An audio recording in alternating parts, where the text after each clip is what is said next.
Listen up, Texans. It's that time of the week to get your fishing report. Whether you like to catch snappers and tunas offshore or catfish and crappies inshore, our guides are standing by with all you'll need to make the day out on the water a great success. This is the Texas Insider Fishing Report. Welcome to the Texas Insider Fishing Report. Presented by Yamaha. Welcome back to the Texas Insider Fishing Report. We're your hosts, Brie Gabrielle and Captain Rick Murphy. And you know, school has started, football season just kicked off, and we're over here just trying to keep your summer going with a little bit of good old promising fishing reports. Right, Rick? That's exactly right, Brie. It's still summer until the 22nd. I know. We're going to take you all the way to the end. I know. It's crazy how fast time's gone by. Yeah, but let's keep going. We Okay. got a show to do now. Okay, we Come do. on. But before we go, we need to say hi to our Dave Ferrell at the CCA workbench. Yeah, we got to slow the Dave, show down and talk to me. Why not? I'm blue. Why not? You're blue. What's I'm going very on blue over there today? Well, Rick was blue. I decided to be blue too. Oh, Yeah, I it's blue must day. have missed the Yeah, memo. you didn't get it. Team Blue's in. I missed the memo. All right, the Star-Tron Middle Fresh region is up first, and Captain Matt Loescher is focused on Toledo Bend and Sam Rayburn. So, Matt, without further ado, tell us what we're in for this weekend. Yeah, Brie. So football season kicking off and all that, but really this time of year the fishing's kind of heating up for us. You know, that summer lull is kind of coming to an end, and the fish are starting to bite, you know, a little better than they have been the last month or so. We got some crazy weather we've been dealing with, but we're working around it, so we're making it all work out. The crappie on Toledo Bend have been biting decent this week. Some pretty good numbers are being caught in about 12 to 20 foot on wood cover close to the creek channels. That's the real key there, is close to the creek channels. Live minnows, tight lined, are almost always the best bet for catching the numbers of crappie. But this time of year, they start getting back on the jigs a little better. And also your jigs will generally catch a better quality of fish than the live minnows will, pound for pound. So that's a good thing to do there. A trick to catching those bigger fish with the jig is to stay back away from them about 20 feet or so. So once you've got a good school of crappie located in a submerged stump or something like that, maybe let them settle down a little while, go fish somewhere else, and then come back and kind of sneak up on them. And by doing that, the fish will stay a lot closer to the surface of the water. And so you can just throw that jig over there and kind of let it pendulum back to you over the top of the timber and catch those bigger size slabs, you know, that are still a little finicky this time of year, but they're starting to bite a little better. So take advantage of that with that jig. The panfish assassin, tiny shad in monkey milk or electric chicken is the bait to use for that. Put it on a 16th ounce jig head and just kind of like toss it out there about 20 feet or so and let it pendulum back to you. That's the way to catch those. And then changing species over to black bass. In the Middle Fresh region right now, it's really all about fishing the weather conditions. You know, the fish are pretty much still in the same places that they've been the last few weeks. They're starting to relate more to the channels and things. But I want to touch on that weather a little bit because that's really key right now. With the tropical storm that we just had come through and then the other storms that are kind of looming around right now, we've had a lot of rain over here and the weather's just really been a roller coaster. So picking the right pattern for the moment is really key to catching the bass right now. And I say moment because it can even change several times throughout the day. So you got to be really adaptive throughout a single day of fishing to keep catching them continually all day long. So focus, when you find yourself under the cloudy conditions, the stormy skies like we've got right now, the fish are going to be a little more active, especially before the rain starts and then during the rain or during those cloudy or windy times before a rain comes. So focus on moving baits during that time to cover water and get the most bites quickly and locate new schools of fish. And then when the clouds clear out and the wind kind of lays down, that's when you want to go to your slower presentations like a Cajun Lures baton or a Bass Assassin 8-inch worm in watermelon red and red bug colors to catch those fish. On Sam Rayburn right now, it's really important to cover that water and take advantage of those cloudy, windy times when the fish are more active because that reservoir is just so full of fish right now that if you're not catching them, there's a good chance you just aren't around. So put a swim bait, something like the Bass Assassin Dye Dapper in your hand, and just cover water during those cloudy or windier times. And something that looks like a shad, just cover water with it and take advantage of those more opportune feeding periods. And then when that storm's kind of passed and you get some post-stormal conditions, pull back and slow down a little bit and focus on about 3 to 10 foot of water and fish those worms that I was talking about. Basically just going down the bank throughout the whole process. Over on Toledo Bend, same idea applies, but with less grass on that body of water. You want to look to shallow diving crankbaits to cover a lot of water under the more active conditions. Bump those shallow diving crankbaits into stumps and everything like that, any kind of wood you can find along the bank, close to the creek channels and river channel. And then during the slower time, switch over to a creeker bait like the Bass Assassin skunk ape or an 8-inch worm in a June bug color. The water's a little off color right now, so that June bug really helps. And then just focus on pitching to that wood cover, especially on the shady side of the cover, in about 1 to 5 feet. And then lastly, I want to talk about Old Reliable for a second. The catfish here in the Middle Crest region, basically every reservoir and lake and river in this region is just full of catfish. Lots of different varieties of them, and most of them are all good table fare. So if the crazy weather conditions that we've got right now are giving you a hard time or even trapping you on the dock because, it's pouring down raining, so you're stuck sitting on the dock, you can always just drop a live minnow down or some cut bait down to the bottom and load a cooler with good fillet fish.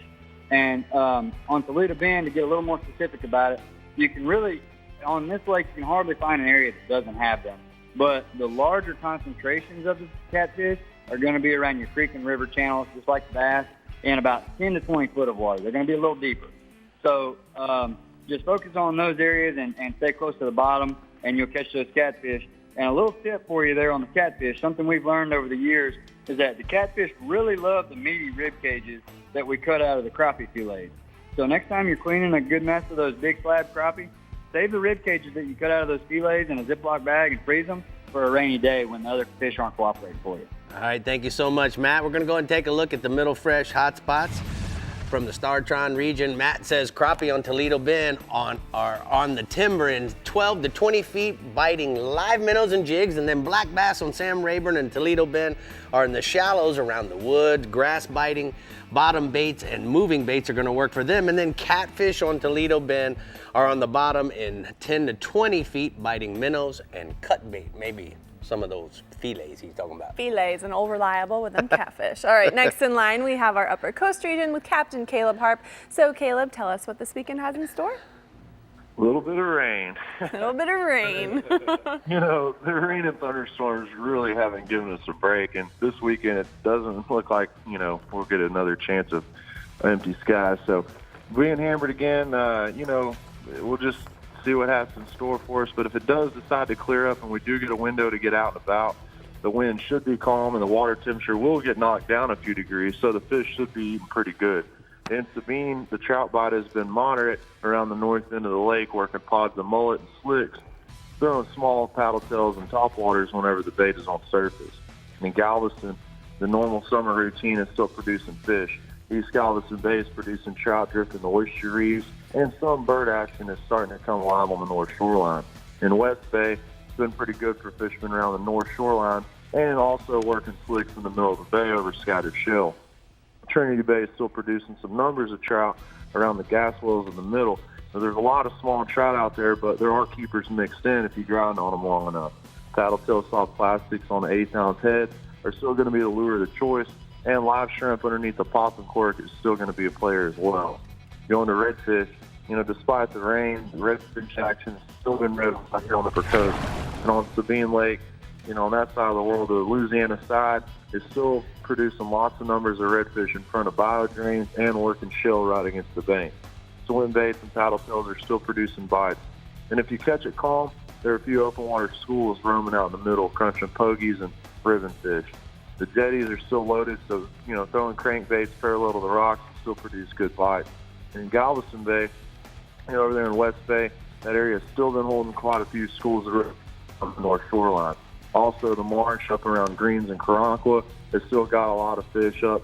So, get up there on a high tide and roll up there, look for wakes, mud bulls, and any kind of visible bait, and you're going to find those fish throwing small top waters and popping corks with gulp. The open water schools out in the middle of Galveston Bay are still present, but there's just a lot of big giant bulls. So if you get out there, it's just something to pull the line. Working the rocks along the tip channel up north are still producing bites for anglers on the crankbaits and spinnerbaits throwing parallel to the rocks like we do on the jetties. And up on the north end of Trinity, some of the guys have been doing very well working pods of mullet around the mouth of the Trinity River. And then going offshore, being that the rain won't leave us alone, the offshore guys really aren't, having much opportunity to get out. But if you do get out there, the kingfish have been everywhere from the beachfront to 70 miles out, fishing around anything really, structures, reefs, rigs, shrimp boats, rock piles. It's all been producing king. So pretty much anywhere you want to stop, there's an opportunity to catch a kingfish.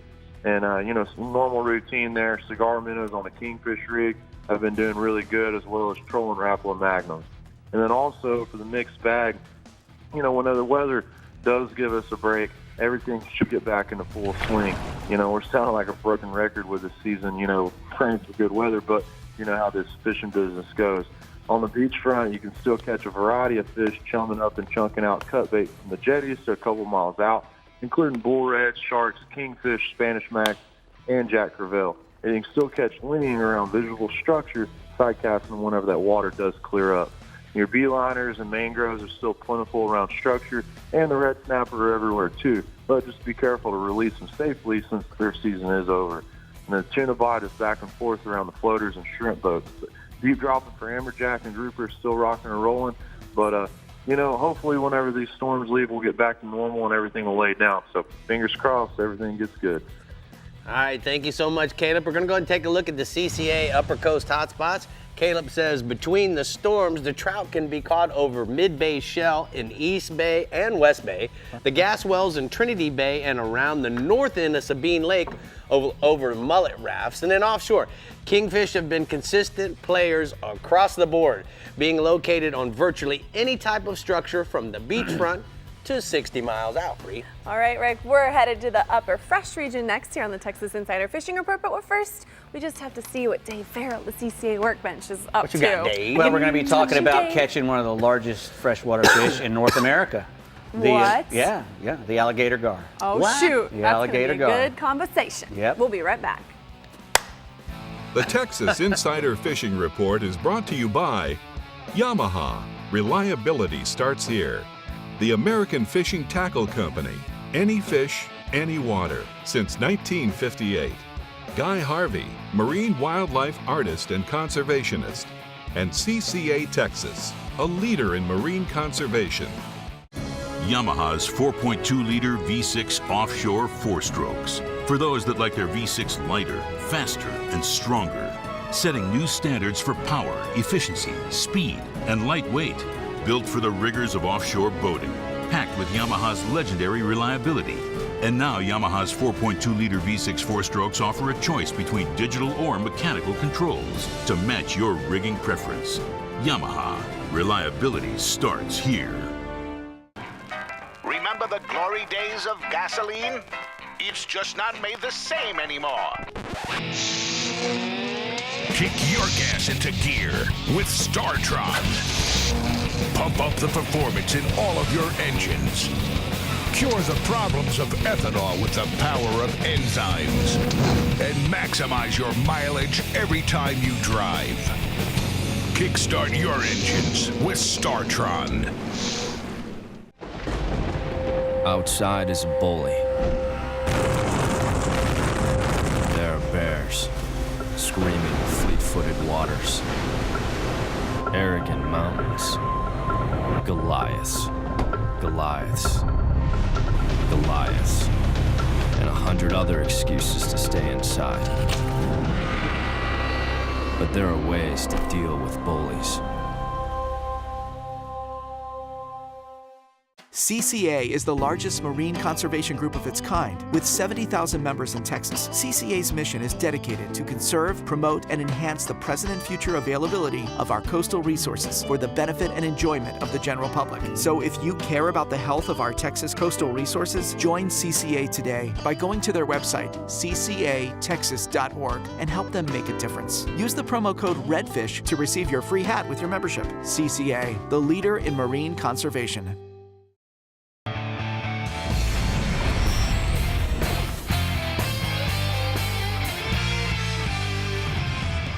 Dave, we're Yes, sir. here at the CCA workbench, and obviously Well, we're talking about something tonight that's got typhus. Yes, we are. We got a lot of wire up here. We're going to talk about alligator gar. It's a fish, that I've personally never caught, but I've really always wanted to since I was a little kid. When I was a little kid canoeing in the springs around where I lived, there was monsters back in the day, and that's unfortunately what you hear a lot of. There used to be a lot of them back in the day. Well, because for a while, people thought that the big old alligator gar was eating all the game fish and eating all the waterfowl and everything, and they didn't really have a good understanding about how an ecosystem needs a big predator and that sort of thing. So we really decimated a large bunch of them, with bow fishermen and everything. Yeah, they're pretty easy to catch, and but what's really great about them is they get really huge, and they've been around for like 100 million years. They're one of the oldest fish swimming.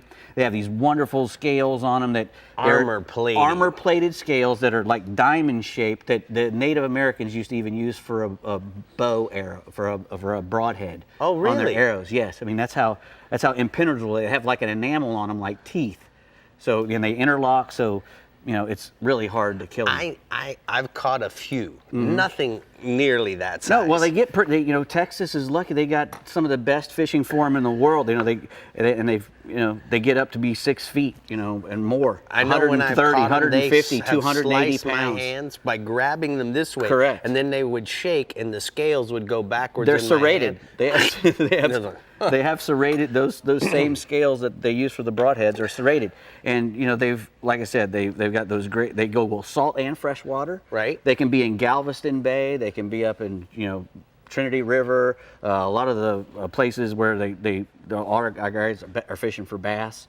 Galveston Bay, Laguna Madre. All those places. So I talked to a fella who fishes for him for a living. He goes to Texas megafishing.com. His name is Dawson Hefner, and he fishes mostly in that Tyler, Trinity River in between Houston and Dallas. Right. And he said, well, it's his hometown. He says that's the best there is probably in the state, and he catches a lot of them. He says, he had a hard time this summer because it's been a little dry. Right. The river's down a little bit, and these guys like to have a lot of water to spawn and stuff, and they're easier to find that way.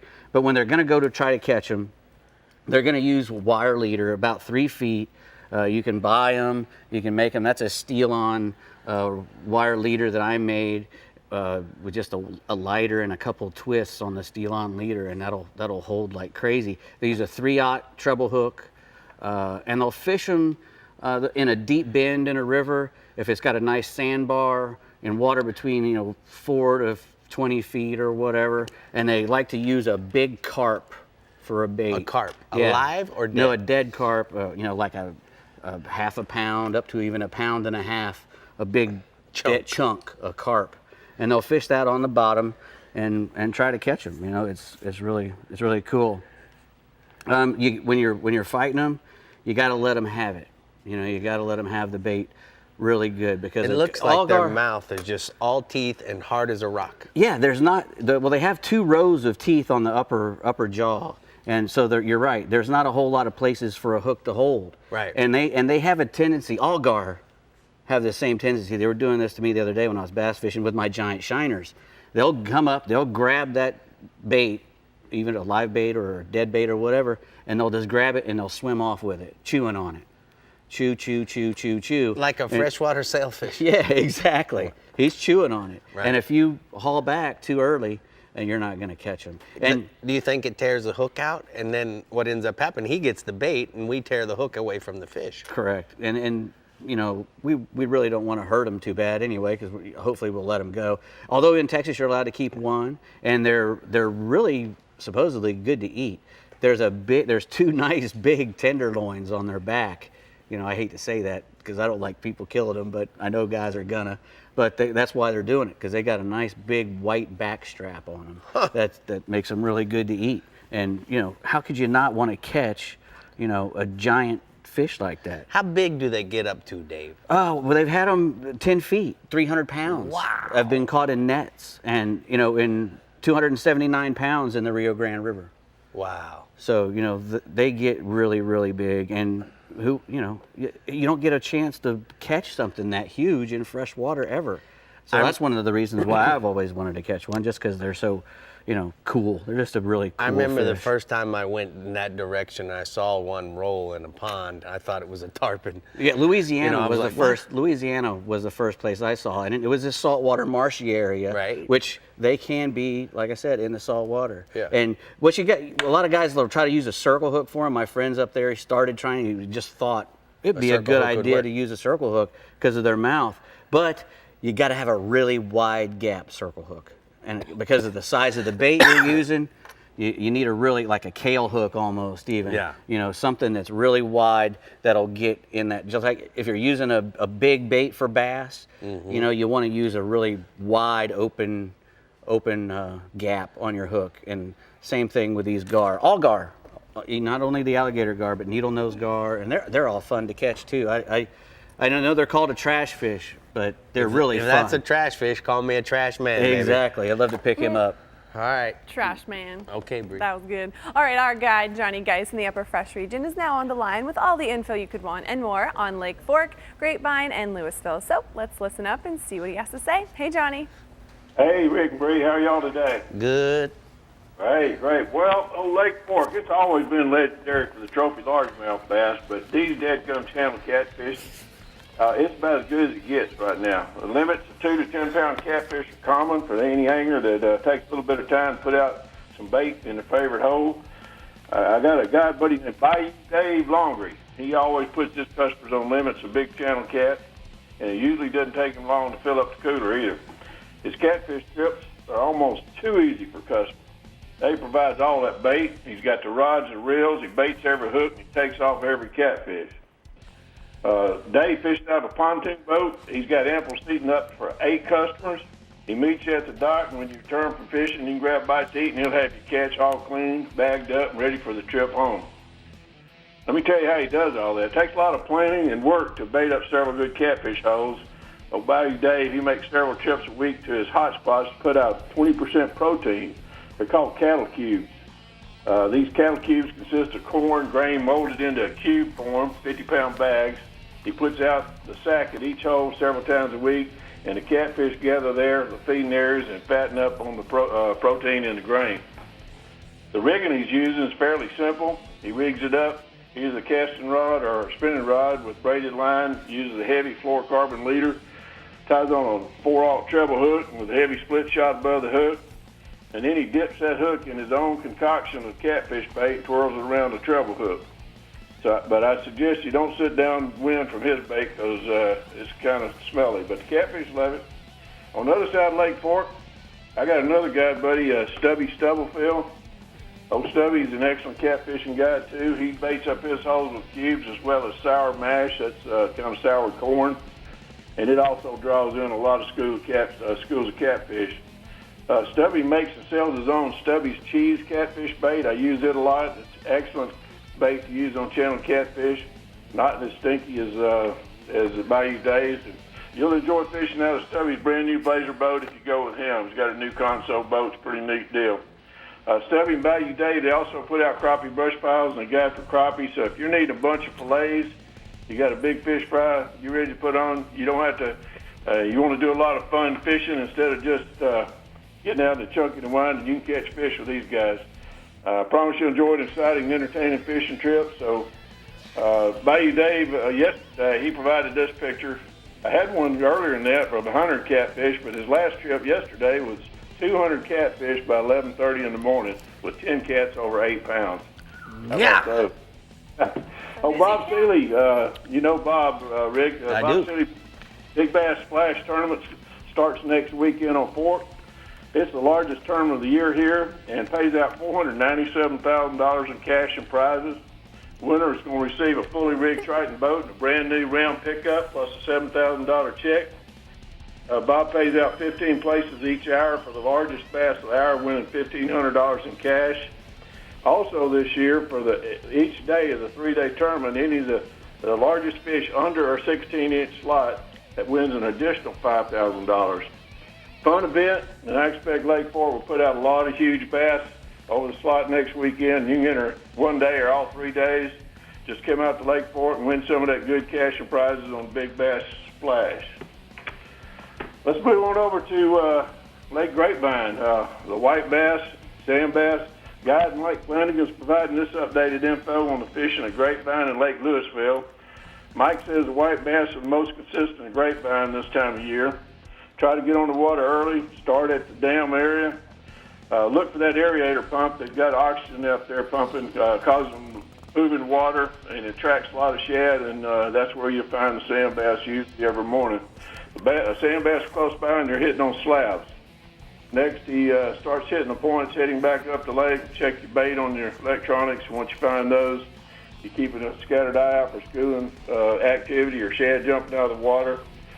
Sand bass are on the move right now, but they'll hit a slab if you find them bunched up. You can get a limit pretty easy.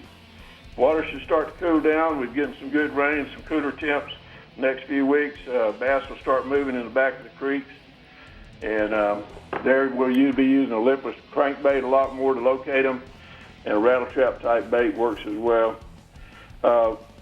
Mike says a largemouth on Lake Louisville, not far from Grapevine, across Dallas. The bass are transitioning already to their fall patterns. Shads are starting to move up the creeks. He's locating the shad, and the bass are usually right close by. Some topwater activities early around the marinas and the main lake points. The Squareville crankbait is a good search bait to locate the bass during the summer and in the early fall. Once you get in an area that's holding a bass, drop shot down, red bug color, and you're going to catch fish on that. It's about the most productive way to catch a fish right now, is a drop shot.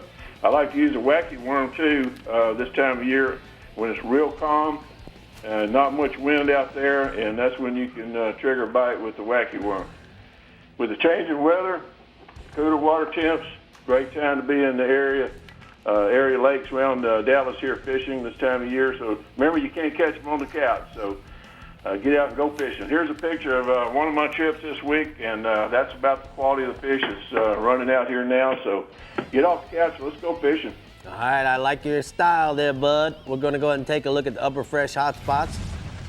He says Lake Fort channel cat fishing is excellent on stubby cheese catfish bait. Big crappies also biting great on minnows and jigs. And then Lake Grapevine, big black bass are fair on artificial baits. The white and hybrid bass are fair on slabs. And then Lake Louisville, black and white bass are fair on using a variety of artificials. You know, I bet someone has actually put their couch on a boat so they could fish from the couch. I bet somebody's done that. Guaranteed. Guaranteed. Guaranteed. Hey, if you had a picture of somebody, send that to us, please. You can fish from the couch, people. The 2018 CCA Texas Star Tournament has come to a close, and the polygraphs are underway. It was another great year with over 100 prizes and $325,000 in scholarships being given out.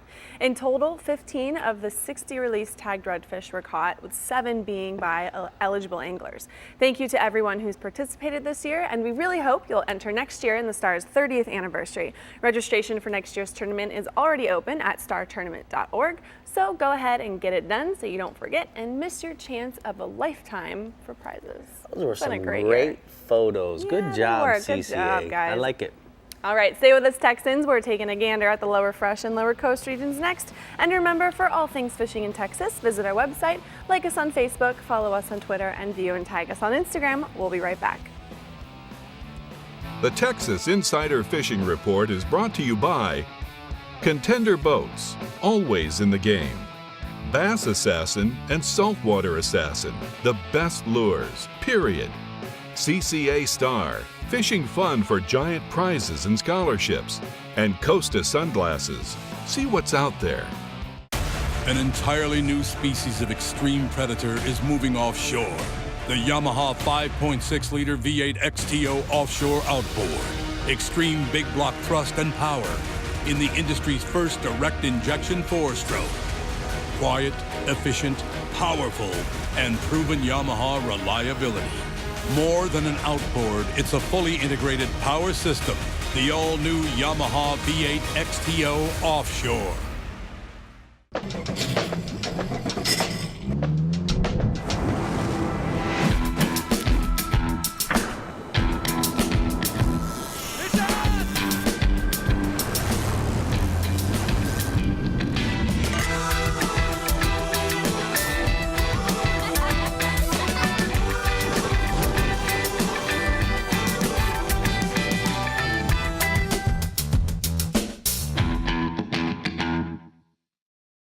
As close as you're gonna get to a sure thing for catching billfish is Guatemala. They're here, man. This has been a 20-year run, buddy.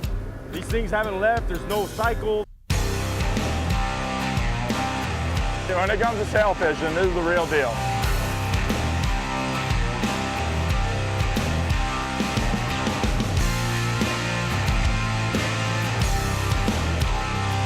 The amount of sailfish here is ridiculous.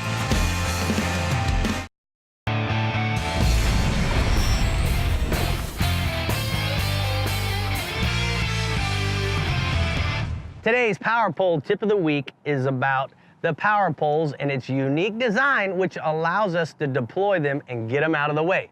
So let me explain to you what I'm talking about. When I come home after a day of fishing, my 10-foot blades are sticking up a little bit too high in order to get them inside of the garage. By using the foot switch that's mounted up on the bow of the boat, I simply push it down so that I can get the proper amount of clearance and back in the boat, and here we go.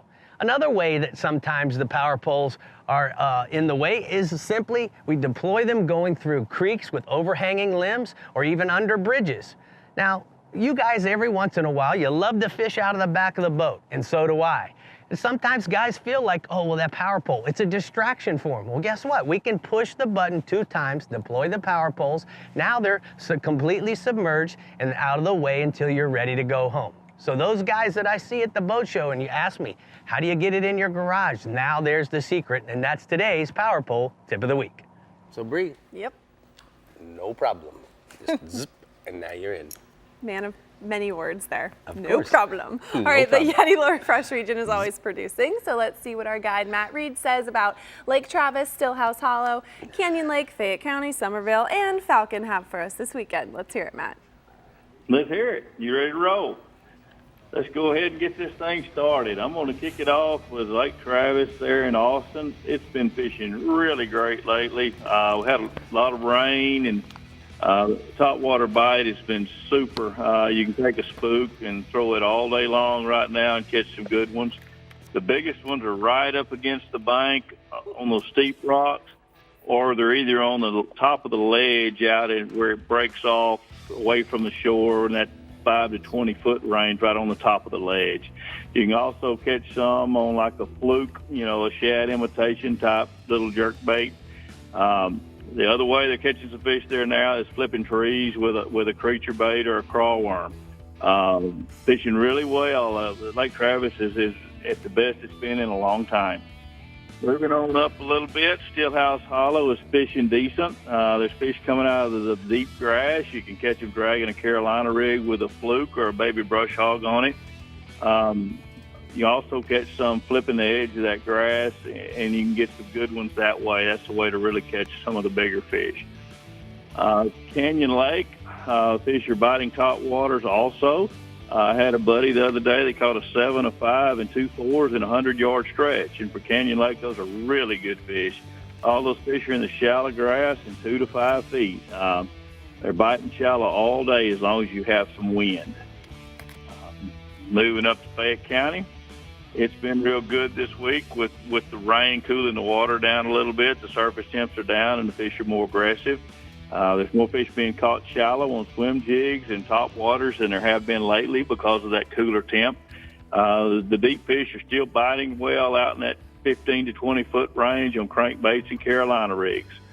Fayette's been good all summer, but it's really kicking right now with it cooling down a little bit. Lake Somerville, the largemouth, been pretty slow this week. There's still some fish being caught on the brush piles and on the main lake drops with the textured rig plastic and a crankbait. Lake Falcon, it's fishing really well. We've got a lot of changes going on down south right now. We've come up 3 feet, a little over 3 feet in the last 4 or 5 days. We had a lot of rain. Lake needed it severely. It's been 39 feet low, so we're gaining on it. But the fish are biting real well on the shallow hardwoods. That new water coming up on them will increase that shallow bite. You can flip a dark-colored plastic or throw a square bill to catch those fish on those trees. The lower lake, like always, the fish are related to the rocks, the rock ledges, humps, and that kind of thing. Throw a chartreuse-colored crankbait or Carolina rig soft plastic, and that way we've been catching a whole bunch of fish. That picture there is a picture of one of Brian Cotter with Texas Hog Guide Service, one of his customers, with a topwater fish from Lake Travis. That's a big old Lake Travis fish. That's a nice fish, Matt. What else you got for us this week, Bub? We got some white bass and hybrids at Lake Somerville. They've been schooling early. Just look for the surfacing fish, busting, chasing shad. They've been really easy to catch when they're doing that. You can throw a topwater or a lipless type of crankbait in there for the best action. All right, well, thank you so much. You got any more photos, or are you done? You're done, aren't you? I'm done this week. That's all I got right now, Rick. All right, my friend, thank you so much. We'll talk to you next week, and we're going to go ahead and take a look at the lower fresh hot spots. He says largemouth bass on Lake Travis are smashing trop waters along the steep rock shorelines in the morning. And then after the sun gets high, you can catch them on soft plastics around the trees in 4 to 10 feet of water, Brie. We're smashing it, not Smashing it. We're smashing. All right, now we're headed over to the lower coast region, and Captain Chad Kinney has some valuable inshore and offshore knowledge to share. So, Chad, share away. Good deal. Yeah, going to talk about the lower Laguna Madre here. It's been really good with some redfish showing up on the flats. They've been doing that here the last few weeks, and they're hitting through the passes and the jetties. And offshore has really been really good. Continue plenty of tuna and state water snapper out there. The tides are going up over here. They've gone up, which we don't fluctuate a whole bunch here, but we're fluctuating. We're up about a foot, which the redfish have been showing up in the inshore in good numbers, like I said, in the flats and the jetties. So head up really shallow early. That water's going up. Those fish are going with it. So for rule of thumb, look for some bait moving really, really early. You got these calm mornings. It's made it easier to see those lakes when they're pushing, et cetera. If you get in that calf-deep water or something, it works really well. You can see them up there. If you get calf-deep, you see lakes pushing a bait, you're on the right spot. Weedless gold spoons works really well at 8 ounce. Also try some topwaters early if the grass isn't too much of an issue, which wind hasn't been blowing really hard, so you shouldn't have too much surface grass.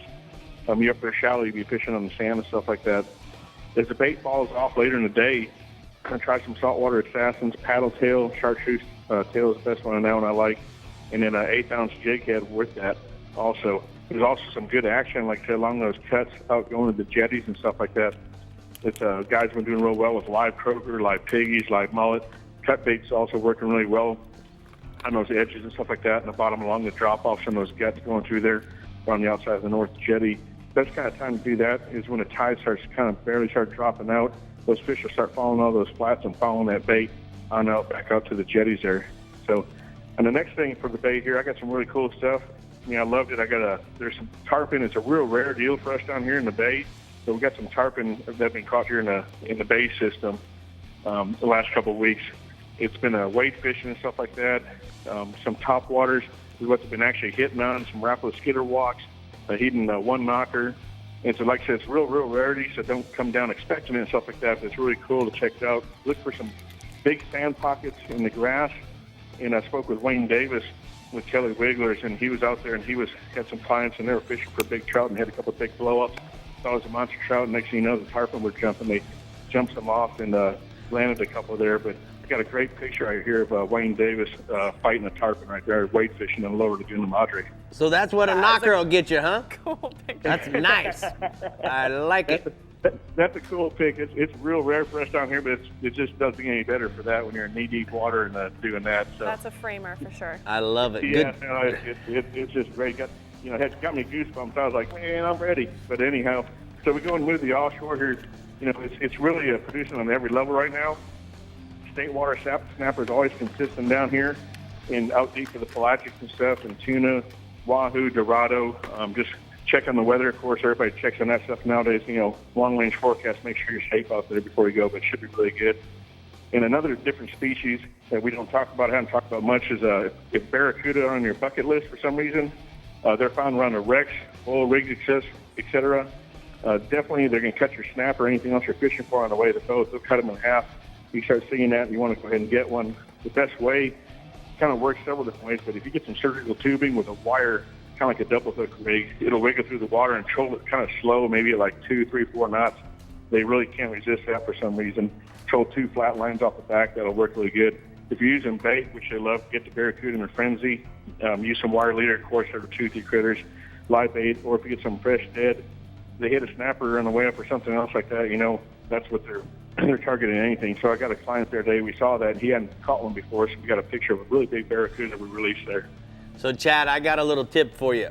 Ooh, you think they like it at 4 knots? Throw it out and reel it as fast as you can possibly reel it, times 1,000, and watch what happens. It will be the most craziest strikes you've ever seen in your life. I've seen a couple of them come up to me, and I thought one was a marlin years ago, and he had to be 90 pounds plus. I was like, oh, Lord.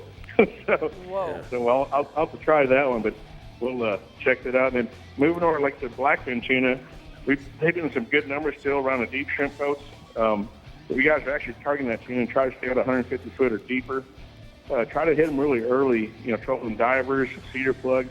There's plenty of bonita around them also, so you kind of got to weed through them to get to the tuna. If you're catching those bonita and you're marking bait balls, you're 150 foot or deeper, guarantee there's some blackfin in there mixed with them. And then if you're catching the bonita, save a couple of those. You can't beat them for snapper bait on the way in. If you get some state water snapper fishing in, it works excellent for that stuff. And the tuna, just for a rule of thumb, they'll go down deep on you, so watch your sonar and stuff like that. Once it gets later in the day, around 10, 11 o'clock, if you stop getting bites, they're down deeper. But if they hit that way, I guess you have to call it a day, head on in. Or if not, if it's overcast, which it has been, you can get a little bit of rain or something, they'll stay later in the day. So just kind of use that as a rule of thumb.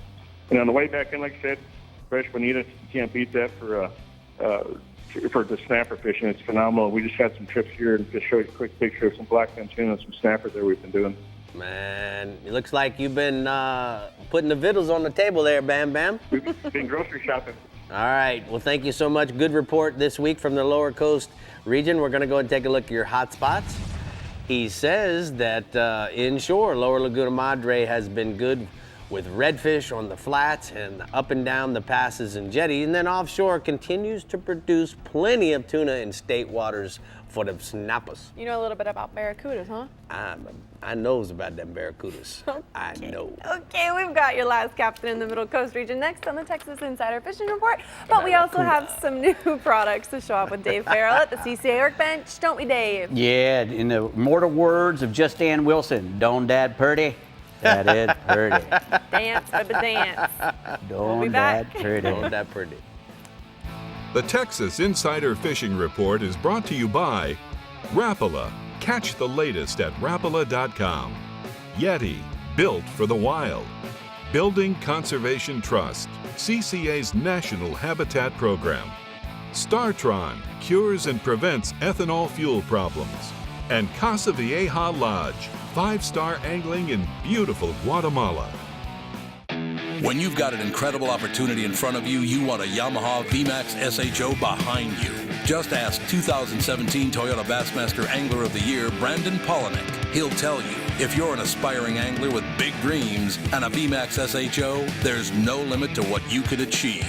Light, fast, fuel-efficient V6 performance and Yamaha reliability that lets you focus on your game. Nothing pushes you like a Yamaha VMAX SHO.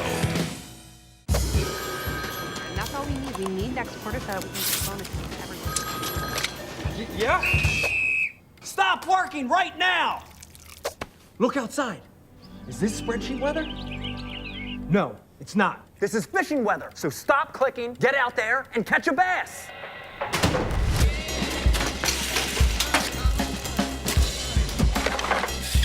Stop what you're doing and start fishing Rapala Ripstop. Thanks for tuning in to the Texas Insider Fishing Report. Be sure to like us on Facebook and follow us on Twitter and Instagram to keep up with our captains, contests, and appearances. You never have to miss a show. You can find full episodes as well as special segments right on our homepage. Just head to TexasInsiderFishingReport.com for everything you need to know to stay hooked up.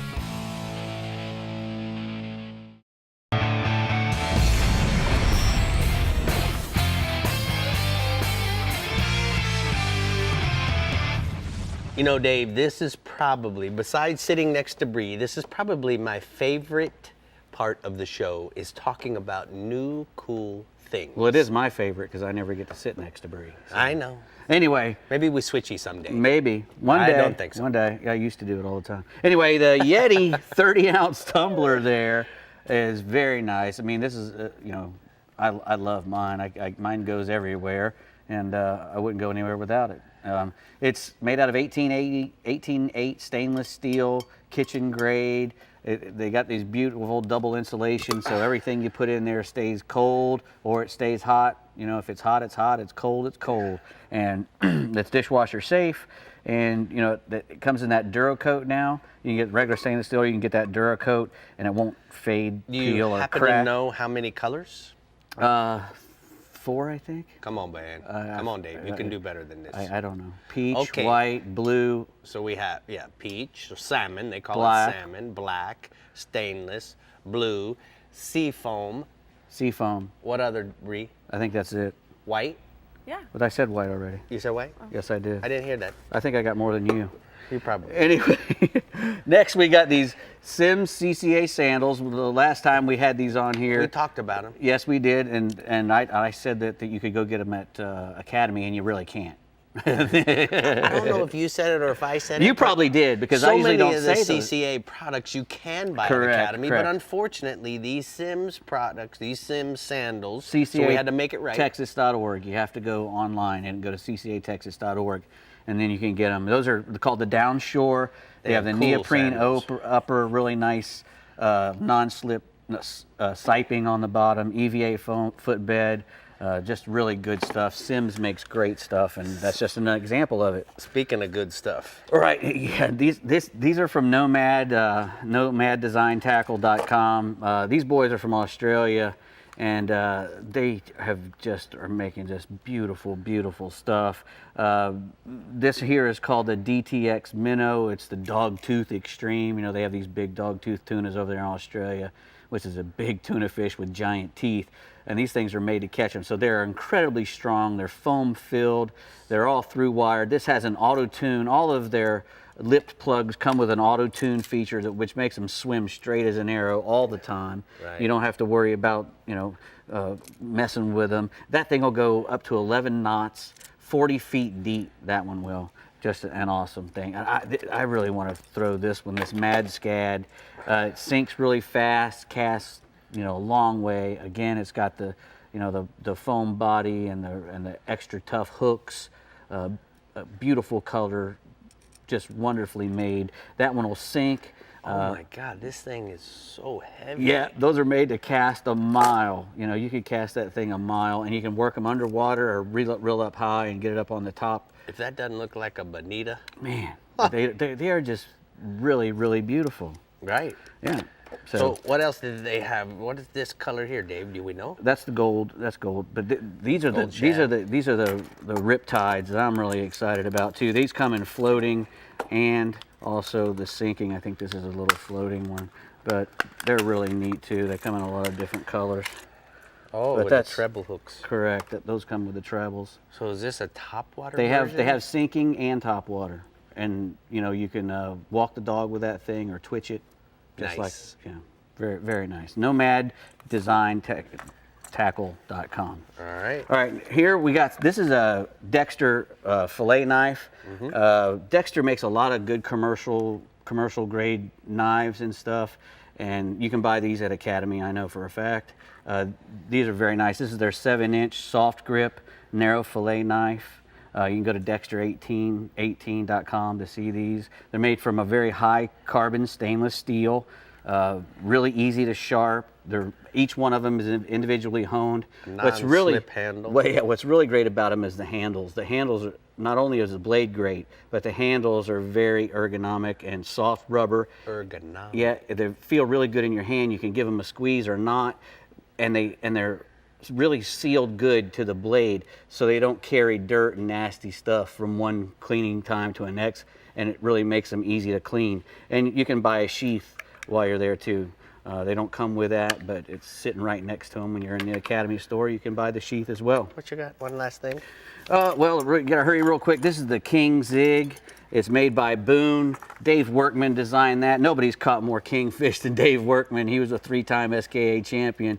And that thing's made to catch wahoos, kingfish. It's kind of like an old, it's a spoon, like an old spoon plug that used to be for the bass guys. Right. But this thing is great. It's very erratic, and anything with teeth can't destroy it. So go ahead and look that up. The King Zig by Boone. Okay, Boone.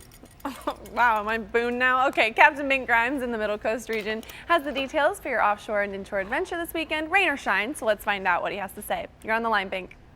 It's probably going to be rain. We've been dealing with storms for the past 2 weeks, and early this week, I mean, we got 8 to 12 inches of rain in the forecast for this coming weekend with a tropical depression scheduled to hit dead center in Matagorda. You know, it may be up to 20 inches of rain, so could be a little tough, but we need the water for duck season. But what happens, the bottom of the food chain really thrives with a dose of fresh water like we get. When the shrimp and the shad and the mullet are in good shape, so are speckled trout and flounder and redfish. So we like fresh water inflow in the bay. The reefs in East Bay has been a player for a month now, and with white shrimp migrating through the bay, the workers have been, they've been working the mid-bay reefs and enjoyed excellent results on super spooks and sheep ups and down south lures, working the edges of the reef for big trout. We've seen great results in September with several big fish released, including a 31-incher, 9-pounder that I caught last week on a Waterloo Ultra Mag. And then the great thing about East Bay is you don't have to wait to catch the big trout. Sure, you need the water clarity, but half of the big trout that we release, and they come over drifting deep shell. So if you don't like the wade, you can still get them over deep shell. That day I caught that 31-incher. The very next day we released another one that was 29 inches out of the boat. So it's you got a really good shot in East Matagorda Bay, and very few locales in Texas can boast that you can catch them either by wading or drifting. If this year holds true, expect to see some scattered bird action here in the next week or two. Last year the bird action began in early October and continued through December. There's no reason not to expect the same since we're seeing shrimp begin to flood the shorelines. And when you get freshwater flow in the back of these creeks, it pushes a lot of those shrimp out. So with this little flooding that we're having, might see a lot of bird action early. West Matagorda Bay has been good while waiting for trout along the south shoreline. Those tossed in top waters, they found bigger trout on the grass lines with a higher tide. Half Moon Reef, Coon Island Reef, and the reefs in Turtle Bay have been good on live shrimp under a poppy cork.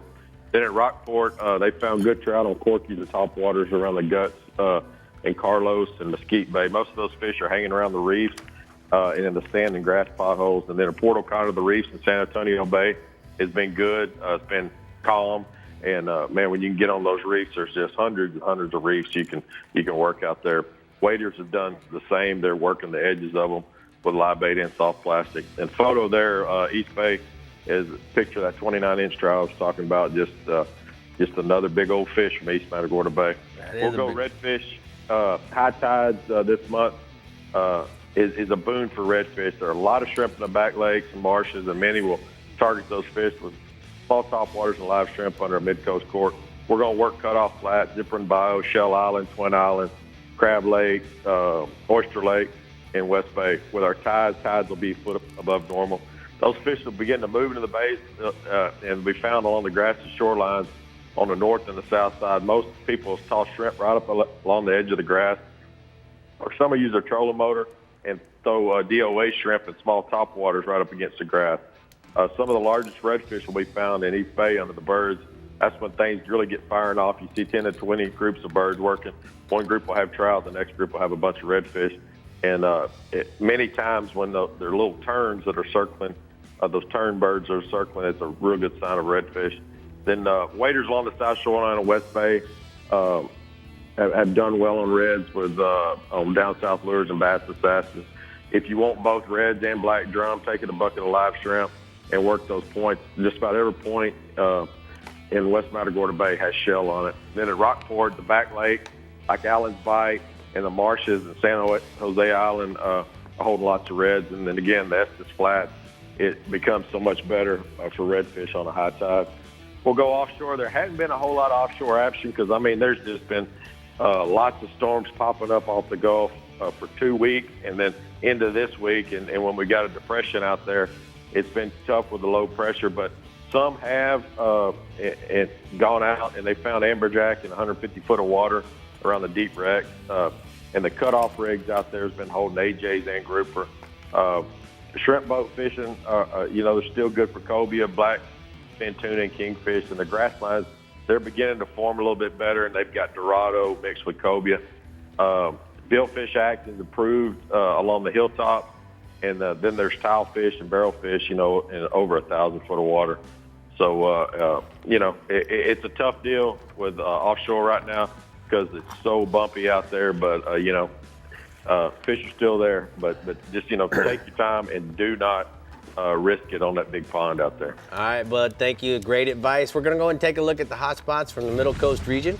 Bink says inshore trout are good in the mid-bay reefs of San Antonio on top waters, bass assassins and down south lures while wading the edges of the shell. Redfish are good on the Estes Flats in Rockport on shrimp and DOA shrimp. And then offshore, amberjacks are good in 150 feet of water over the wrecks. Well, y'all, it sounds like it's going to be a rainy weekend, but sometimes you get some sunshine in the mix and you can just go, Maybe you get a sun shower and you're catching trout. Yeah. What do you think about that, Dave? As long as there's no lightning, rain is no factor. So, Dave, you need to find out. Rain is no factor. The guy that you got the GAR report from, call him and let's go do a Sports and Adventures with him. I would love to do Find that. out when I want the to best catch one of time those and things so bad. We'll go to Texas and whack them. That'd be Whack 'em awesome. and stack 'em. All right. Thanks for Awesome. tuning in, guys. Have a good weekend. Stay safe. Bye, guys. Bye.